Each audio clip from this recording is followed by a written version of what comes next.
We come to the 20th century, which is often called the age of the democratization of Kathak. You have seen that previously there were two major groups of Kathak dancers.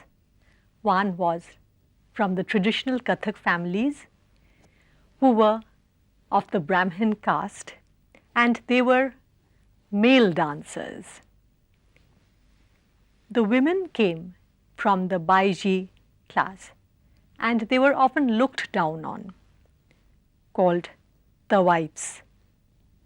And even the Britishers, who called them Nautch girls, did not have much respect for them. They were looked on as entertainers and not artists. In the 20th century, the scene gradually changed. The first lady who took the bold step of learning Kathak came from her Brahmin zamindar family. Her name was Leela Roy, but she took up the name of Madam Menaka and started performing Kathak. She performed not only in India but in Europe extensively. She took her team of dancers, in fact she had formed a dance troupe. She took her team to the Berlin Dance Olympiad in 1936, and there her team came first, and she and her partners Ram Narayan Mishra and Gauri Shankar were awarded gold medals. And this was the first time that Kathak received international acclaim. Then again, the scene was gradually changing in our country. At one time, dance was a taboo for people from established families. And even when the kings patronized the dance form, maybe they had respect for the art, but not so much for the performers. Often the performers were asked to come and give a dance recital at a very short notice. Sometimes even at the middle of the night, they were woken up and asked to dance. So nobody really wanted to take up dance as a profession. But in the beginning of the 20th century, we had great poets and philosophers who promoted the dance form. In fact, one of the greatest persons in the field of dance, although he is hardly ever identified with dance, is Gurudev Rabindranath Tagore. Tagore, when he went to England, started dancing in parties. And when he danced, he felt his blood surging through his whole body, and it was a wonderful ecstatic feeling. Then he questioned why men and women in our country who come from the high up strata of society don't dance. He then came to realize that in all societies, when there is a lot of vigor in the society, people dance, and martial dances are very important.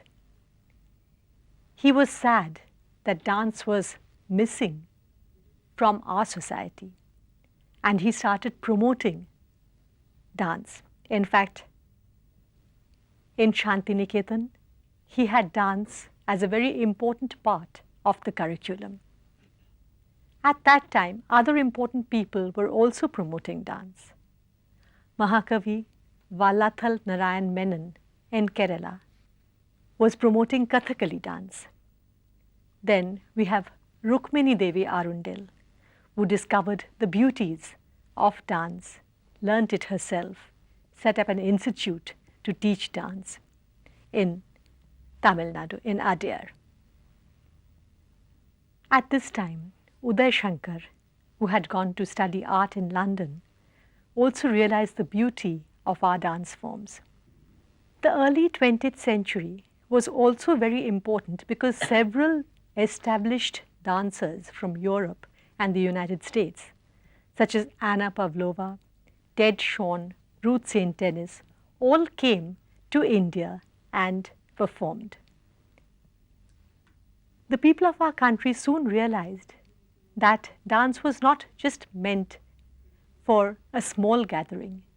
It would be easily presented on the stage for an audience who could buy the tickets and come and see it.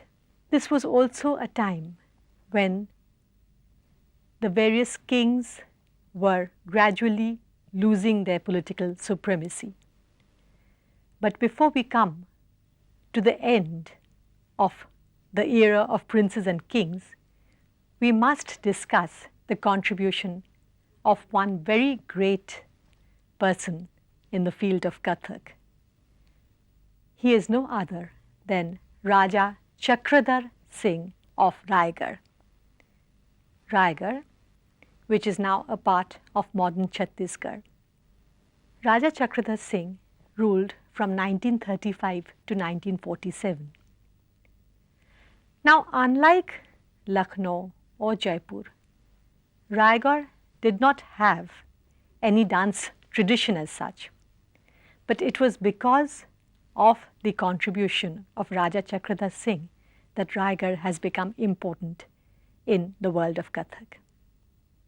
Raja Chakradhar Singh, who actually imbibed the love of the arts from his father Bhupdev Singh, was himself a very adept tabla and pakhawaj player. And every year during Ganesh Chaturthi, he invited dancers from all over India. Whoever impressed him was given not only a great deal of money and presents, but was invited to be a guest of the king.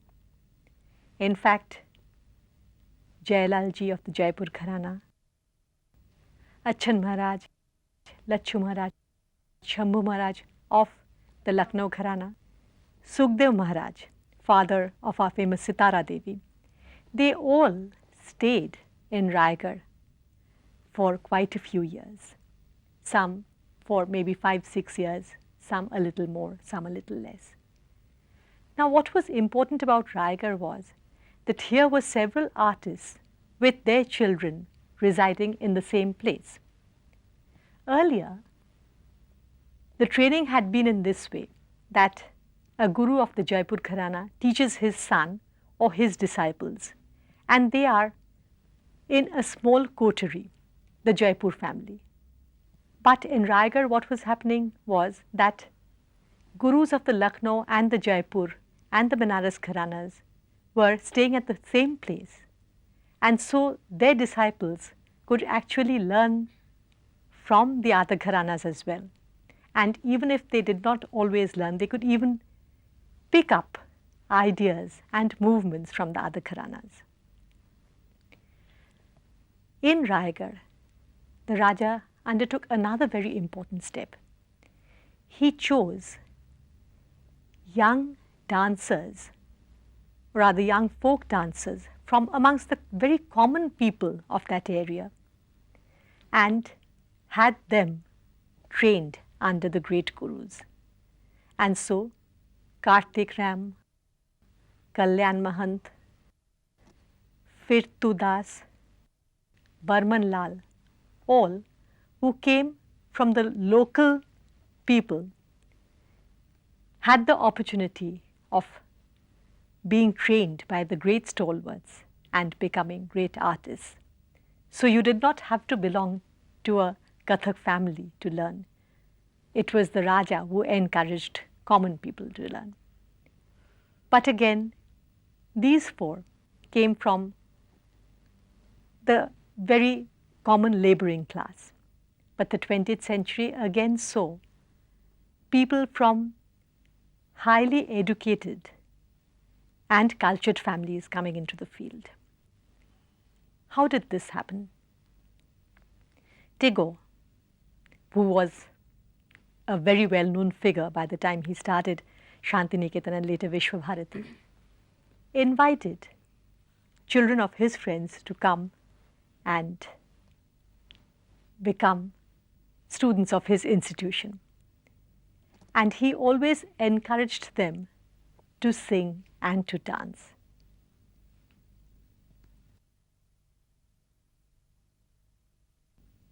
I had spoken of Leela Rai, Madam Menaka. In fact, she also came to Shantiniketan and performed in front of Gurudev. And Gauri Shankar of the Jaipur Gharana, who was a member of Madam Menaka's troupe, was appointed as dance teacher in Shantiniketan. In fact, Gauri Shankar was there until Tagore died. By this time, what we see is that more and more people from different classes and what is known as the higher up class in society are coming to learn dance. And gradually, people are no longer looking down on dancers. Because if a person is highly educated academically and comes from a very respectable family, takes up a profession, naturally both the artist and the profession gains in respect.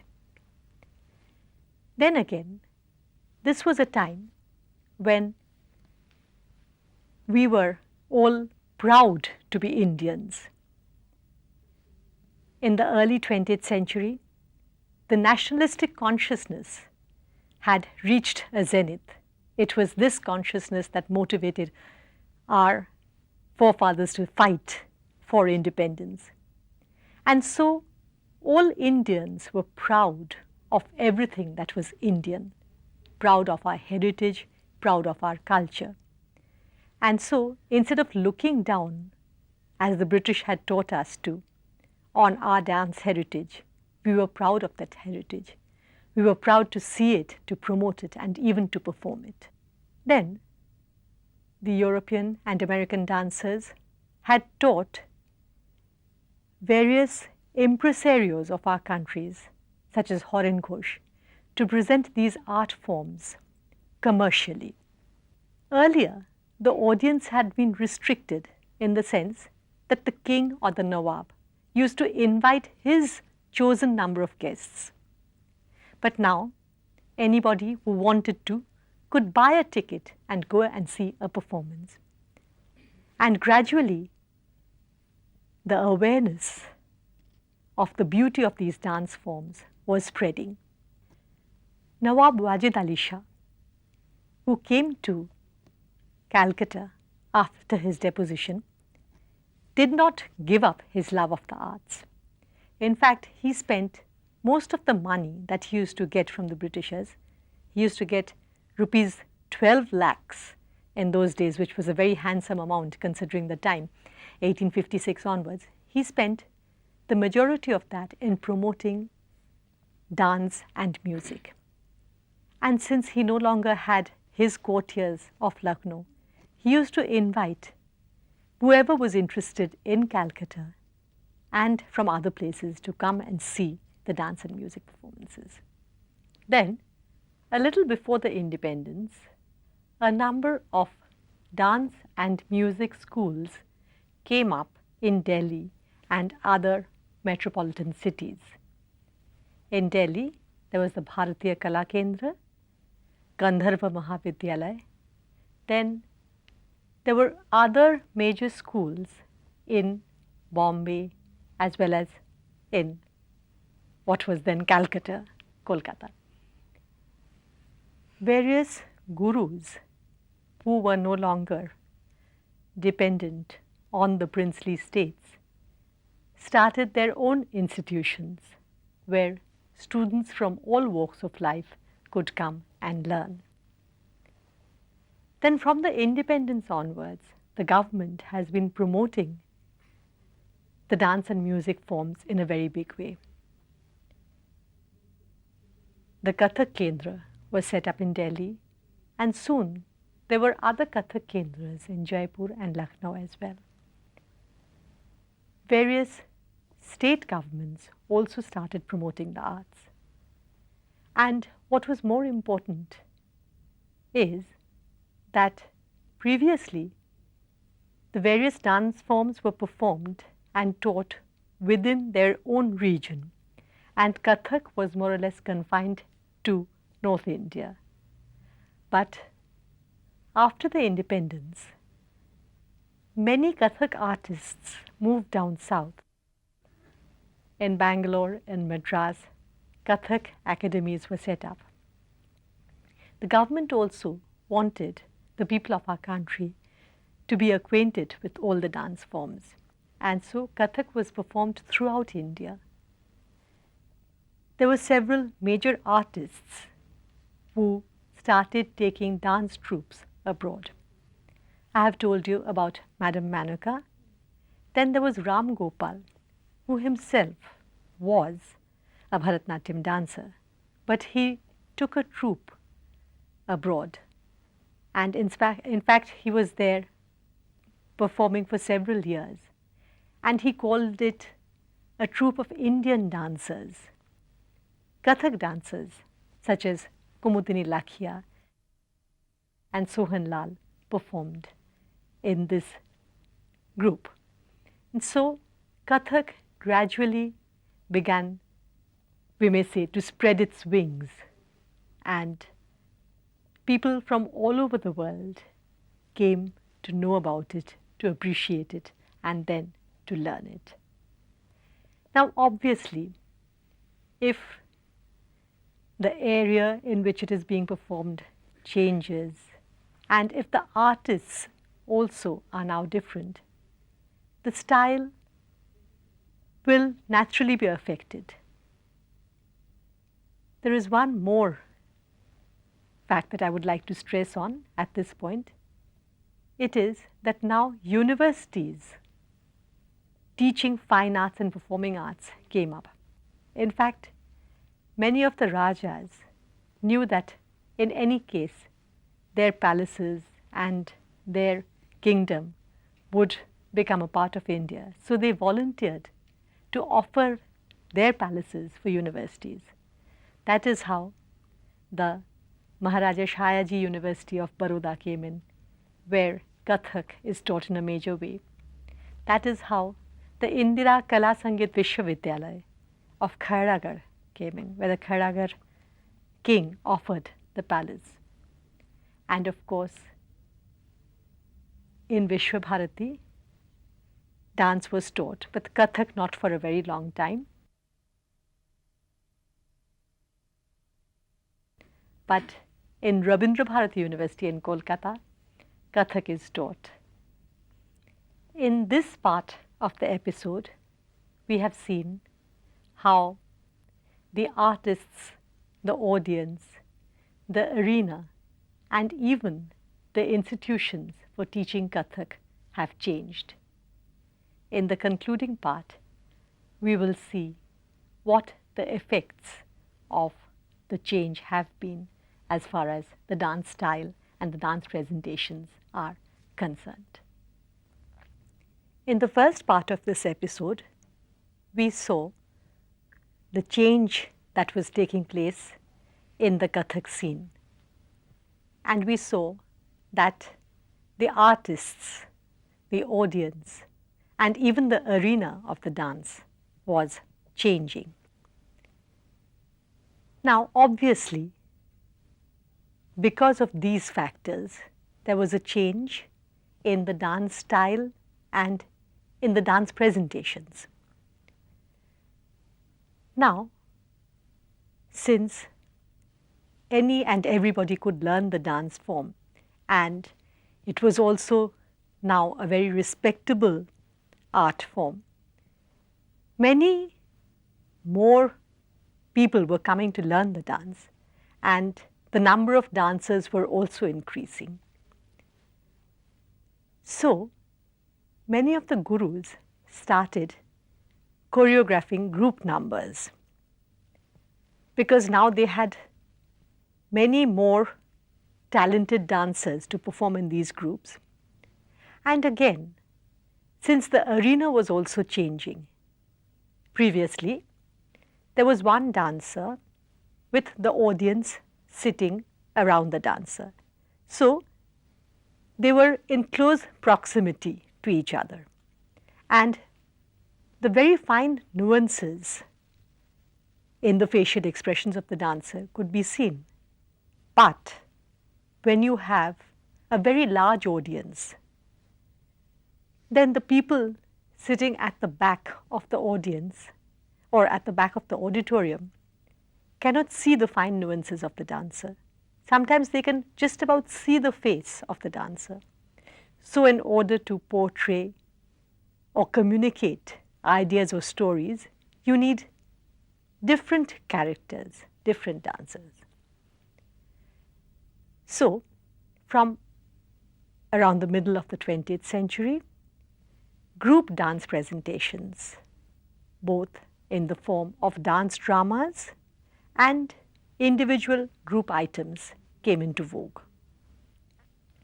Another important factor in the change of the audience was that previously, when people were sitting all around, then they were just noticing the dancer. And so what mattered was the dancer's technique, the dancer's movements. You were just looking at the dancer. But when you are seeing from a distance, then the dancer is as if in a frame. So you are here, the stage is there, and you're seeing the whole stage, not just the dancer. Previously, everybody was focusing on the dancer, but now you're looking at the stage. And so the movements of the dancer or the dancers using the space of the stage is important. With it comes in lighting, stage decor, and even costumes. Previously, it was only the technique that was important. Now, the entire presentation is very, very important. And again, when our dancers were going abroad and when dancers from abroad were coming to India, the comparison was always there as to how to make the stage presentation more and more attractive. There was a change in the music too. Previously, abstract dance was dependent on rhythmic content. The melody was more like a cycle of notes maintaining the tal. But now dancers began to experiment with various musical instruments. The sitar, sarod, flute, a variety of percussion instruments came to be used. Then there were other changes. Many of our dancers who went to the West studied the harmony in their orchestra and in their dance forms. Now, Indian classical dance and music had always stressed the individual artist. Even when there was a duet presentation, it was not a joint effort. It was more or less a competition between two individuals and not a joint production of two persons. But if you have seen Western orchestra, you will see that sometimes 12 violins are playing together. Sometimes 6 organs are playing together. Sometimes 8 saxophones, and they're not playing at the same time. It is the harmonious blend of the entire music that creates the total effect. Now, many of our dancers were impressed with this idea, and so if Tete Kathak Dikhene Dha is performed, we can have one person performing the whole rhythmic sequence, or we can have 5 dancers. One performs Tete, another Kata, another Gadi, another Ghene and Dha. So the sound is as if going in a wave from this side to that side, and each dancer contributing makes the complete rhythmic impact. Then again, in group dances, the distance of one dancer from another, their position on the stage also became important. These ideas were not relevant earlier when the dance space was not given any importance.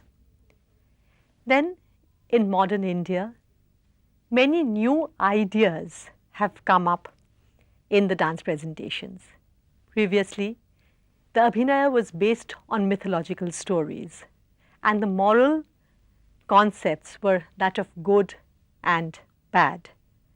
But now we are dealing with many more complicated topics, like, for instance, pollution, the state of the world, then various problems. For instance, like Pandit Birju Maharaj has created File Katha, the story of a file which goes on in a government department.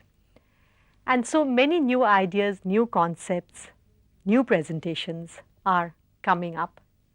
This has enriched Kathak, and this has made it more attractive and more acceptable to people from all walks of life all over the world. Today, we have a vast audience. We have many dancers, and dance now does not consist of practical training only. A great deal of research is going on, documentation, new ideas, new thoughts, and in fact, we may say that this is the time when Kathak is on its march to glory.